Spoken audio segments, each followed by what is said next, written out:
Claudio Ranieri appreciated the heartwarming welcome he received on his first managerial return to Leicester City, but Jamie Vardy showed why he has never gone away as his 2 goals proved the difference between the sides. The whole home crowd had taken to their feet just before kickoff to chant Ranieri's name and applaud the manager who led their team to the Premier League title 5 years ago. It was an edifyingly emotional moment and clearly moved the Italian. But as the snow swirled around the stadium and turned the pitch white, Vardy was intent on not making this too hospitable a return. There were handshakes from his former staff for the Watford manager, but one of his most important former players had a rather more ambiguous welcoming gesture after giving Leicester the lead in the 34th minute. Vardy had revealed in his autobiography that his former manager nicknamed him Radio Wanker because of his incessant dressing room chatter, and he made a beeline towards the visitors' dugout after making it 2-1 with a delicately dinked shot over Daniel Bachmann, the goalkeeper, following James Maddison's exquisite lofted pass. Vardy raced up the touchline to the benches and pointed towards Mike Stowell, a surviving member of Leicester's coaching staff who was stationed behind Ranieri.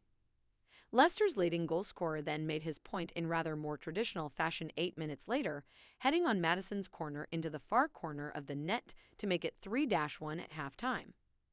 That was the lead Rodgers' men had held going into the second half of Thursday's Europa League victory over Legia Warsaw, which had enabled them to play at half pace and allow players carrying knocks to recover for this game. Johnny Evans had suffered a thigh injury just before that game, but passed fit to start here. The central defender played the free kick that led to Maddison giving Leicester the lead in the 16th minute.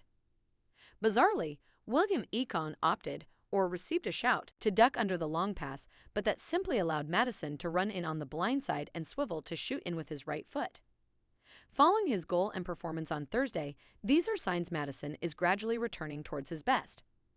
However swashbuckling Leicester can look going forwards, however, they are still defensively vulnerable.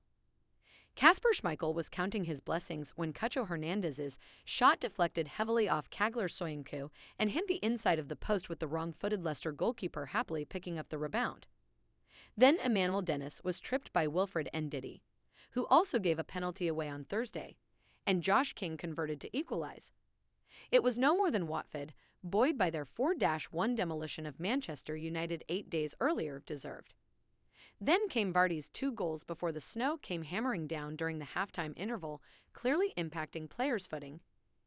Timothy Castagne, in particular, did not look comfortable. If only Mohamed Salah has scored more than Vardy's 9 Premier League goals, then only the Liverpool striker has more goal involvements, assists included, than Dennis after the Watford striker made it 3-2 on the hour mark with his 6th goal since signing from Club Brugge's for around PS 4.5 million in the summer. He also has 4 assists. The Nigerian had just wasted 1 clear chance he had earned by dispossessing Castagne, but then squaring to King instead of shooting when he repeated the trick, nicking the ball off the Leicester right back again before this time running through and dinking a cute shot over Kasper Schmeichel.